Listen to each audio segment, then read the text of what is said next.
الحمد للہ رب العالمین والصلاة والسلام علی سید المرسلین اما بعد فاعوذ باللہ من الشیطان الرجیم بسم اللہ الرحمن الرحیم۔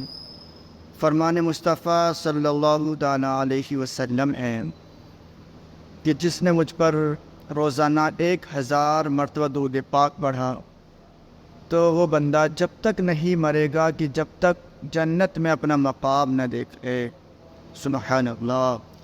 صلو علی الحبیب صلی اللہ تعالیٰ علی محمد صلی اللہ تعالیٰ علیہ وسلم۔ تو پیارے اسلام یہ کتنی فضیلت درود پاک کی، ہمیں چاہیے کہ ہم خوب درود پاک پڑھا کریں۔ جیسے کہیں جا رہے ہیں، سفر میں ہیں تو خالی ہیں تو پڑھ لیا کریں، یا بائک پر ہیں تو پڑھ لیا کریں۔ جتنا بھی موقع ملا کرے تو درود پاک پڑھا کریں۔ درود پاک جتنی پڑھیں گے جتنی ہی اس کی برکت حاصل بنتی۔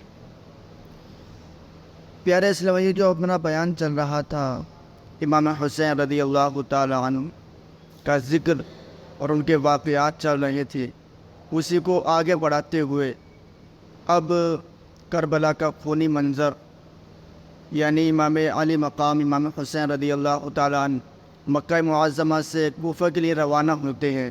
اب یہاں سے یہ واقعہ شروع ہوگا۔ جب حضرت امام مسلم رضی اللہ تعالیٰ عنہ کا خط آیا تھا ان کے پاس کہ یہاں پر حالات اچھے ہیں، آپ تشریف لے آئیے، تو یہ ان لوگوں نے تیاریاں شروع کر دی تھی۔ اب یہ جو امام علی مقام ہے اپنے گھر والوں کو، اپنے اہل و عیال کو تیار کرتے ہیں اور کوفے کے لیے روانہ۔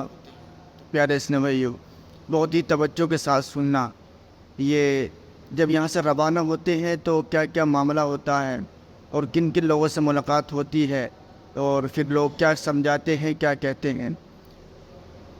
پیارے سے بھائیو، انسان کے لیے جہاں مرنا یا شہید ہونا مقدر ہوتا ہے تو من جانب اللہ ایسے حالات و اسباب پیدا ہو جاتے ہیں کہ 1000 رکاوٹوں کے باوجود انسان آخری وقت میں اسی جگہ پر جانے کے لیے مجبور ہو جاتا ہے۔ سید الشہداء حضرت امام حسین رضی اللہ تعالی عنہ، جن کا کربلا میں شہید ہونا ازل میں لکھا ہوا تھا، مقدر میں تھا، یعنی پہلے سے ہی مقدر میں لکھا ہوا تھا کہ امام علی مقام کو کربلا میں شہید ہونا ہے۔ ان کے لیے ایسے حالات پیدا ہوئے کہ کربلا کی طرف جانا ان کا ضروری ہو گیا۔ حضرت مسلم بن عقیل رضی اللہ تعالی عنہ کے خط آنے کے بعد امام علی مقام کو کوفیوں کی درخواست قبول کرنے میں کوئی معقول عذر باقی نہ رکھا، تو آپ نے عراق جانے کے لیے تیاری کرنی شروع کر دی اور اپنے گھر والوں کو تیار کرنا شروع کر دیا۔ جب مکے والوں کو آپ کی تیاری کا پتہ چلا، انہوں نے آپ کا عراق کی طرف جانا دیکھا کہ آپ عراق جا رہے ہیں، کوفہ جا رہے ہیں اور مکہ معظمہ چھوڑ رہے ہیں، تو جلیل القدر صحابہ حضرت عبداللہ بن عباس، حضرت عبداللہ بن عمر، حضرت جابر، حضرت ابو سعید وغیرہ رضی اللہ تعالی عنہم آپ کے پاس آئے اور عرض کیا کہ آپ کوفہ ہرگز نہ جائیے، آپ کوفہ ہرگز نہ جائیے، وہاں کے لوگ درہم و دینار کے بندے ہیں، پیسے کے لالچی ہیں۔ انہوں نے آپ کے والد حضرت علی رضی اللہ تعالی عنہ اور آپ کے بھائی حضرت حسن رضی اللہ تعالی عنہما کے ساتھ کھلی ہوئی غداری اور بے وفائی کی ہے۔ ان کا حاکم ان پر مسلط ہے اور اسی کی حکومت قائم ہے، تو جان لیجیے کوفہ والے آپ کو جنگ و جدال کے لیے بلا رہے ہیں۔ ہمیں اندیشہ ہے کہ وہ لوگ آپ کو دھوکہ دیں گے، جھٹلائیں گے اور آپ کو بے یار و مددگار چھوڑ دیں گے، آپ کی مدد نہیں کریں گے، بلکہ حکومت وقت سے مل کر آپ پر حملہ کریں گے اور بلانے والے ہی سب سے بڑے آپ کے دشمن ثابت ہوں گے۔ حضرت امام حسین رضی اللہ تعالیٰ نے فرمایا، میں خدا سے خیر کا طالب ہوں، دیکھی کیا ہوتا ہے، یعنی جیسا اللہ چاہے گا ویسا ہوگا، اللہ ہی بہتر جاننے والا ہے۔ تو پیارے اسلامیوں، اس طرح سے لوگوں نے سمجھایا، صحابہ اکرام نے سمجھایا، لیکن امام علی مقام کے ذہن میں یہی بات گھوم رہی تھی کہ کوفے والوں نے کہا ہے کہ ہمارے پاس کوئی امام نہیں ہے، اگر آپ نہیں آئیں گے تو مجبوراً ہمیں یزید کی بیعت کرنی پڑے گی، اس کے حکم ماننے پڑیں گے، اور بروز قیامت ہم اس بات کو پیش کر دیں گے، بول دیں گے کہ ہم نے آپ کے نواسے کو بلایا تھا، امام حسین کو بلایا تھا، لیکن وہ ہمارے پاس نہ آتے۔ امام علی مقام پرانے کے لیے مضبوط۔ چنانچہ بڑے بڑے صحابہ اکرام آپ کو اس سفر سے روکنے کے لیے بہت اصرار کر رہے، آخر تک یہی کوشش کرتے رہے کہ آپ مکہ معظمہ تشریف نہ لے جائیں، مگر ان کی کوششیں کارآمد نہ ہوئی، یہاں تک کہ امام عالی مقام 3 ذی الحجہ 60 ہجری 3 ذی الحجہ 60 ہجری کو اپنے اہل بیت اور موالی اور سلطان کل 82 نفوس کے ساتھ مکہ شریف سے عراق کے لیے روانہ ہو گئے۔ بات اصل میں یہ تھی کہ آپ کو گرفتار ہونے کا اندیشہ تھا، اور یہ راز اس وقت کھلا کہ جب فرزند شاعر سے آپ کی ملاقات ہوئی تو اس نے پوچھا کہ فرزند رسول حج کے دن بہت قریب ہو گئے ہیں، اور اتنی جلدی آپ نے کس لیے فرما رہے ہیں، اتنی جلدی کیوں جا رہے ہیں، اس کا کیا سبب ہے؟ تو آپ نے جواب دیا کہ اگر میں اتنی جلدی نہ کرتا تو وہیں گرفتار کر لیا جاتا۔ حضرت کے اس جواب سے معلوم ہو گیا کہ امام ایام حج قریب ہونے کے باوجود آپ مکہ معظمہ سے کیوں نکل پڑے، اور یہ بھی واضح ہو گیا کہ صحابہ اکرام کے اصرار کو قبول نہ کرنے کا سبب کیا تھا۔ ظاہری وجہ تو وہی تھی جو حضرت امام نے فرزند سے بیان فرمائی، اور حقیقت میں شہادت کی کشش آپ کو کربلا کی طرف کھینچی لے جا رہی تھی۔ آپ کا حال اس وقت وہی تھا جو کسی شاعر نے کہا ہے، تو قدم بھی نہیں چلنے کی ہے طاقت مجھ میں، تو قدم بھی نہیں چلنے کی ہے طاقت مجھ میں، عشق کھینچے لیے جاتا ہے میں کیا جاتا ہوں، عشق کھینچے لیے جاتا ہے میں کیا جاتا ہوں۔ پیارے اسلام بھائیو، حضرت امام حسین رضی اللہ تعالیٰ عنہ جب مکہ شریف سے باہر نکلے تو حاکم مکہ، جو مکہ کا گورنر عمر بن سعید کے حکم سے، جو مکہ کا گورنر تھا، اس نے حکم دیا کہ ایک فوجی دستہ، ایک فوج کا ایک لشکر، چھوٹا سا لشکر فوج کا شہر سے باہر آ کے آپ کو روکے۔ آپ نے حکم دیا، چنانچہ وہ دستہ جو ہے، وہ فوج کا دستہ آپ کو روکنے کے لیے پہنچا اور آپ کو واپس چلنے کے لیے کہنے لگے۔ حضرت امام حسین رضی اللہ تعالیٰ عنہ نے واپس ہونے سے انکار کیا۔ نتیجہ یہ ہوا کہ دونوں طرف کے لوگوں میں مار پیٹ شروع ہو گئی، لڑائی جنگ شروع ہو گئی۔ آپ کے ساتھی بڑی بہادری سے فوجی دستے کی مزاحمت کو روکنے پر تیار تھے، اس لیے ان لوگوں کو ہٹنے پر مجبور ہونا پڑا اور قافلہ آگے روانہ ہو گیا۔ جب آپ مقام صفا تک پہنچے تو فرزند شاعر سے ملاقات ہوئی۔ آپ نے اس سے کوفے والوں کا حال دریافت کیا کہ کوفے والوں کا کیا حال ہے۔ کہا کہ ان کے دل آپ کی طرف ہیں۔ اس شاعر کو پتہ نہیں تھا کہ ابھی وقت کیا حالات ہیں، امام مسلم شہید ہو گئے نا، اس بارے میں اس کو نہیں پتہ تھا شاعر کو۔ تو اس نے اسی طرح کہا کہ ان کے دل تو آپ کی طرف ہیں، لیکن ان کی تلواریں بنی امیہ کی طرف ہیں۔ بنی امیہ یعنی یزید کی خاندان ہے، اسے بنی امیہ کہتے ہیں، کہ ان لوگوں کے دل تو آپ کی طرف ہیں، لیکن ان کی تلواریں بنی امیہ کے ساتھ ہوں گی۔ آپ نے فرمایا تم سچ کہتے ہو، لیکن بات اللہ کے ہاتھ میں ہے، وہ جو چاہتا ہے کرتا ہے۔ اللہ نے ہماری خواہشوں کے مطابق کیا تو ہم اس کا شکر ادا کریں گے، اور اگر قضاء الہی ہمارے مطلب کے خلاف ہوئی تو انسان کے لیے یہی کیا کم ہے کہ اس کی نیت میں خلوص اور اس کے دل میں پارسائی۔ چنانچہ حضرت امام حسین رضی اللہ تعالیٰ عنہ اسی طرح جب کوفے کے لیے روانہ تھے تو راستے میں کئی لوگوں سے ملاقات ہوئی۔ جن سے ملاقات ہو رہی تھی وہ یہی کہہ رہے تھے کہ آپ کوفہ نہ جائیے، آپ کوفہ نہ جائیے، آپ وہاں شہید ہو جائیں گے، وہ لوگ آپ کا ساتھ نہیں دیں گے، آپ کا ساتھ چھوڑ دیں گے۔ لیکن امام عالی مقام امام حسین رضی اللہ تعالیٰ عنہ نے کسی کی نہ مانی، اور آپ کوفے کی طرف روا دوا تھے۔ چنانچہ حضرت امام حسین رضی اللہ تعالیٰ عنہ کو ابھی تک کوفے کے حالات معلوم نہ تھے۔ جب آپ معلوم ثعلبیہ میں پہنچے تو بکیر بن شعبہ اسدی کے ذریعے آپ کو معلوم ہوا کہ مسلم بن عقیل اور غانی بن عربہ دونوں شہید کر دیے گئے ہیں، اور ان کی لاشوں کے پاؤں میں رسیاں باندھ کر بازاروں میں گھسیٹا گیا۔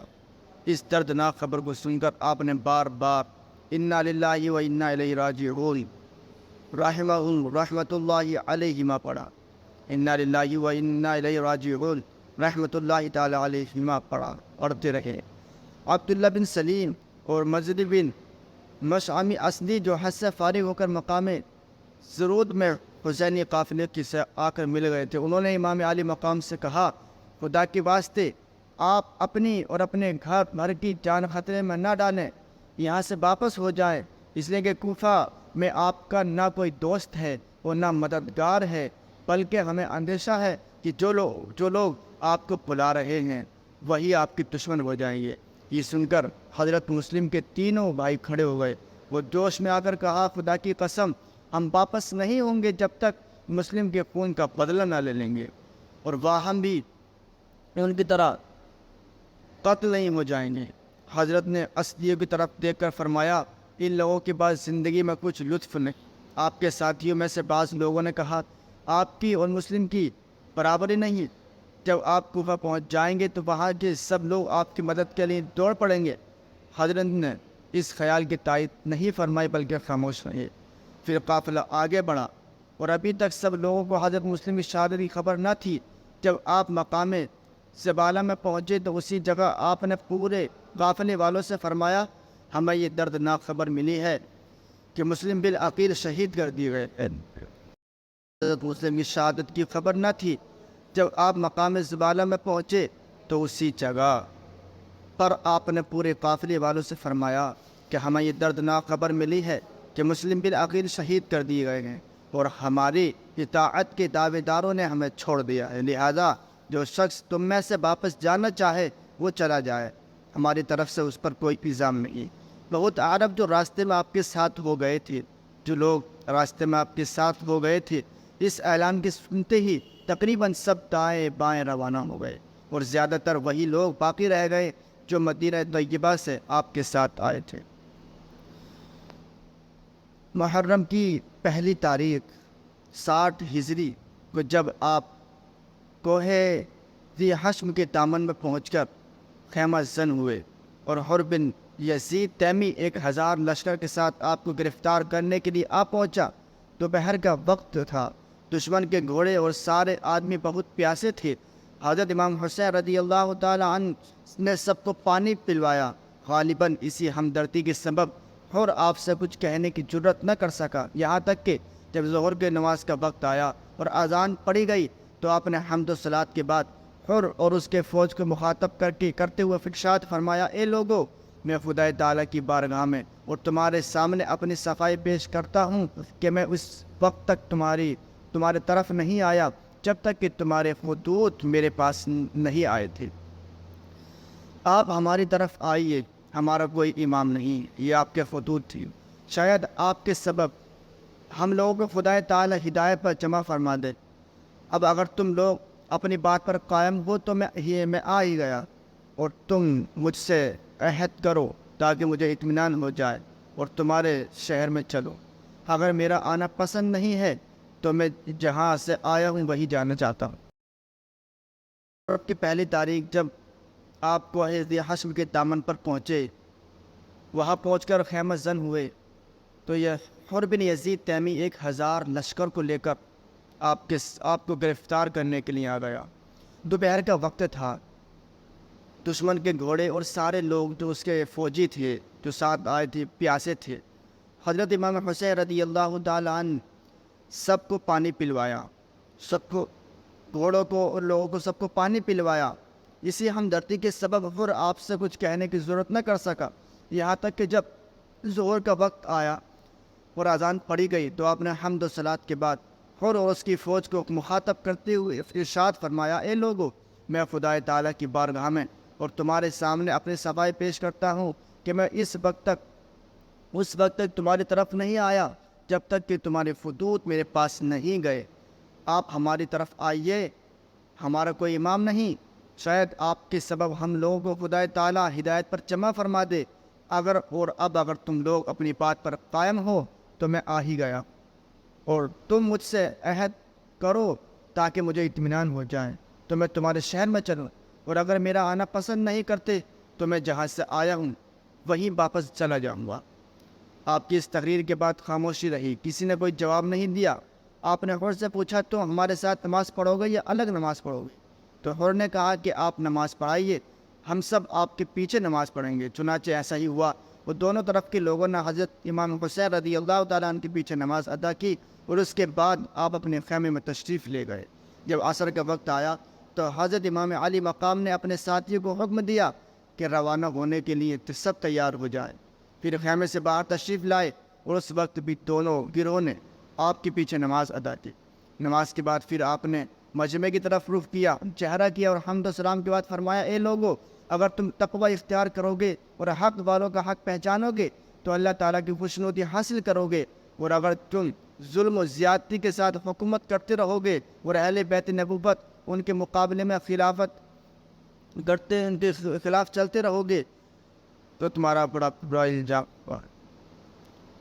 جو تم پر ظلم زیادتی کے ساتھ حکومت کرتے رہیں، ہم اہل بیت نبوت ان کے مقابلے میں خلافت کے زیادہ مستحق ہیں، لیکن اگر تم ہم کو پسند نہیں کرتے اور ہمارے حق کو نہیں پہچانتے تو ہماری رائے اس کے خلاف ہو گئی جو تمہارے فتوح سے ظاہر ہے، تمہیں واپس چلا جاؤ۔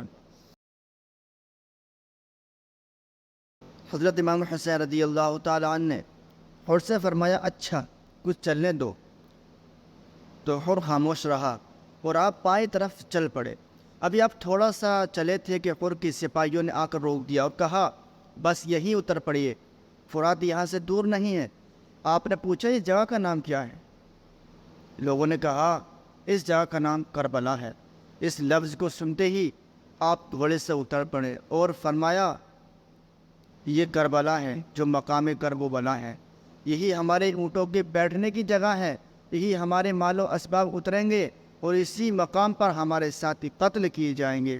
یہ محرم کی 2 تاریخ اور 61 ہجری جمعرات کا دن تھا جب آپ مقام کربلا میں پہنچے، اور حر نے آپ کو روک دیا اور آپ وہیں پر رہے، خیمہ لگایا۔ اس کے بعد میں پھر جو ہوتا ہے انشاءاللہ آئندہ ویڈیو میں بیان کرنے کی کوشش کی جائے گی۔ صلو علی الحبیب صلی اللہ تعالیٰ علیہ وسلم۔